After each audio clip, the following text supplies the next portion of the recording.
इस वीडियो में बात किया जाएगा सीजीएल एसएससी के एग्ज़ाम्स जितने भी हैं 2025 के, उसके एक अपडेट के बारे में। आप यहाँ पे एसएससी एग्ज़ाम 2025 में जब देखेंगे तो सबसे पहला जो एग्ज़ाम है फेज़ 13 का है, जो कि 24 जुलाई से शुरू हो रहा है और 4 अगस्त तक चलेगा। आप यहीं तक देखिए। अब एक सेकंड बताता हूँ क्या अपडेट थी। ठीक, आपने देखा ना 24 जुलाई से शुरू है फेज़ 13 का एग्ज़ाम। ये एक लिस्ट है जो कि टीसीएस का लिस्ट है, मतलब जुलाई महीने में कौन कौन से एग्ज़ाम्स टीसीएस लिस्ट की है कि हमको ये एग्ज़ाम्स लेना है जुलाई के महीने में। ये टीसीएस के द्वारा लिस्ट किया गया एग्ज़ाम्स है जुलाई मंथ का। आप लोग जानते हैं टीसीएस का जो मेन सेंटर है पूरे भारत में वो कोलकाता में है। आप जाकर गूगल पे देख सकते हैं, मतलब वहीं से हर एक चीज़ होता है, जो भी हो, मुंबई भी, लेकिन सबसे मेन जो है कोलकाता वाला है। यहाँ पर जब आप देखेंगे तो 1 जुलाई, ये सब टीसीएस एग्ज़ाम करवा रही है। इसमें मतलब इस नोटिस में ये सब लिखा हुआ है ना, ये प्राइवेट नोटिस है, एक कोई भेजा मुझे, तो उसमें एग्ज़ाम्स लिखे हुए हैं कि हर एक मंथ, मतलब जुलाई मंथ में कौन कौन से एग्ज़ाम टीसीएस करवा रही है। तो देखिए 1 जुलाई से इंडियन आर्मी का एग्ज़ाम है, आप देख सकते हैं टीसीएस करवा रही है पूरे भारत में। तो यहाँ पर 1 जुलाई से लेकर 4 जुलाई तक इंडियन आर्मी का है, फिर उसके बाद 5 और 6 को कोई अदर एग्ज़ाम है भाई, IBPS, BOB, HRA reaction exam, फिर उसके बाद IBPS CISC 5 जुलाई को है। उसके बाद फिर 5 जुलाई को बहुत चल रहा है, इसी तरह बैंक IBPS का एग्ज़ाम, एक JK बैंक।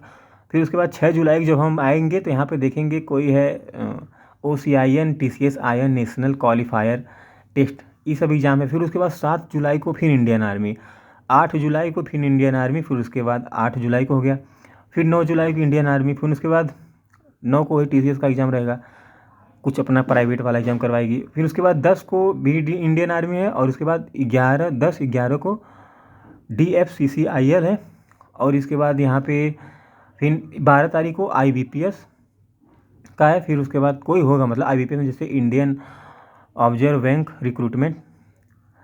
फिर उसके बाद 13 तारीख को हो कोई IITM VS डिग्री। फिर उसके बाद 13 तारीख को एक और है RIEC EEE फिर EE है एग्ज़ाम। फिर उसके बाद 13 को है कोई स्कूल करके कोई एग्ज़ाम से भाई ले रही है। और फिर उसके बाद 14 तारीख को है एक AAI ATC रिक्रूटमेंट में एग्ज़ाम। फिर उसके बाद 15 जुलाई को इसमें देखिए यहाँ पे है RRB LP। इसे कन्फर्म है कि TCS जो RRB LP का एग्ज़ाम ले रही है। उसी प्रकार 20 तारीख को हम देखेंगे तो state bank of India IBPS in circle based officer कोई एग्ज़ाम्स है। फिर उसके बाद 20 तारीख को army TA exam, territorial army exams, वो 20 जुलाई को। फिर उसके बाद 26 जुलाई को देखिए कोई FMGA एग्ज़ाम करके है, लेकिन इसमें कहीं भी 26 जुलाई तो देखिए सब कुछ हो गया है। 24 जुलाई को जो कि सिलेक्शन पोस्ट का होने वाला था, इसमें TCS नहीं लिस्ट की है। इसका मतलब साफ है कि SSC अपने जुलाई के महीने में कोई भी एग्ज़ाम SSC का नहीं लिस्ट नहीं की है। अगर रहता तो भाई सिलेक्शन पोस्ट का क्यों नहीं लिस्ट की, डायरेक्ट 20 जुलाई के बाद 26 जुलाई को आ गई। आप ही बताओ, अगर रहता तो ये सिलेक्शन पोस्ट वाला क्यों उसमें नहीं इंटर रहा है। तो इससे पता चलता है कि SSC अब, मतलब SSC का एग्ज़ाम TCS नहीं लेगी। आप ये चीज़ देख लेना। अगर लेती तो यहाँ पर आप देख सकते हो भाई, यहाँ पे क्यों नहीं है, 26 जुलाई तो टोटल है।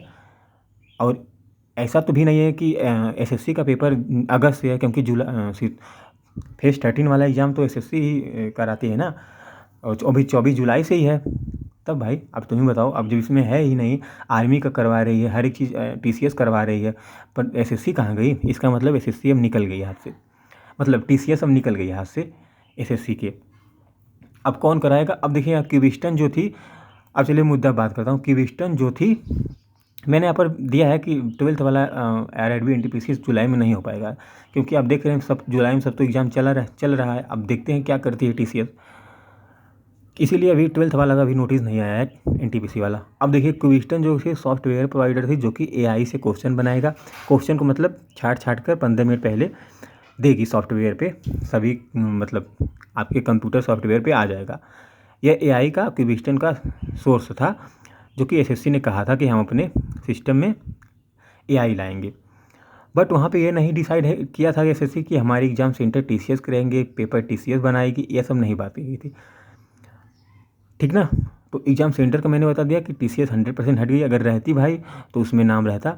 अब देख सकते हैं यहाँ पे नहीं था नाम, तो इसका मतलब SSC खुद नहीं ली है TCS को। अब इक्विटी का सेंटर रहेगा, किसका सेंटर रहेगा भाई आई डोंट नो, बट यही मुझे बताना था, रहता तो नाम रहता। बहुत लड़कों ने, बहुत ग्रुप में यही बात चल रही है, तो मैंने भी वीडियो के जरिए बता दिया। आप मेरे टेलीग्राम चैनल पे आकर यहाँ पे आप देख सकते हैं, ये नोटिस आराम से देख लीजिएगा, उसमें हर एक एग्ज़ाम का है। अब हो सकता है फिर से SSC अपने एग्ज़ाम्स के reuse calendar they, revise calendar they, but ऐसा पॉसिबल नहीं है। कहीं करवाएगी अपना, या तो इक्विटी के सेंटर में करवाएगी, या तो जहाँ अपना ली होगी क्विस्टन वाला, क्विस्टन ही कोई उपाय करेगा, है कि नहीं। तो उन लोगों की भाई मर्जी है। अब आप जानते हैं ना कि बहुत ज़्यादा तो है ही नहीं। अब देखिए एक लैब्स में तो केवल भले ही कम लड़के आए, उससे क्या मतलब, लैब्स तो TCS करेंगे। अब ऐसा तो नहीं है कि एक ही एग्ज़ाम TCS एक ही दिन में बैंक का भी ले रही हो और CGL का भी मतलब फेस का भी ले रही हो, आर्मी का भी ले रही हो, ऐसा तो पॉसिबल नहीं है ना। तो 100% समझ जाइए कि अब TCS का इंड हो गया है। बाकी देखते हैं क्या होता है आगे।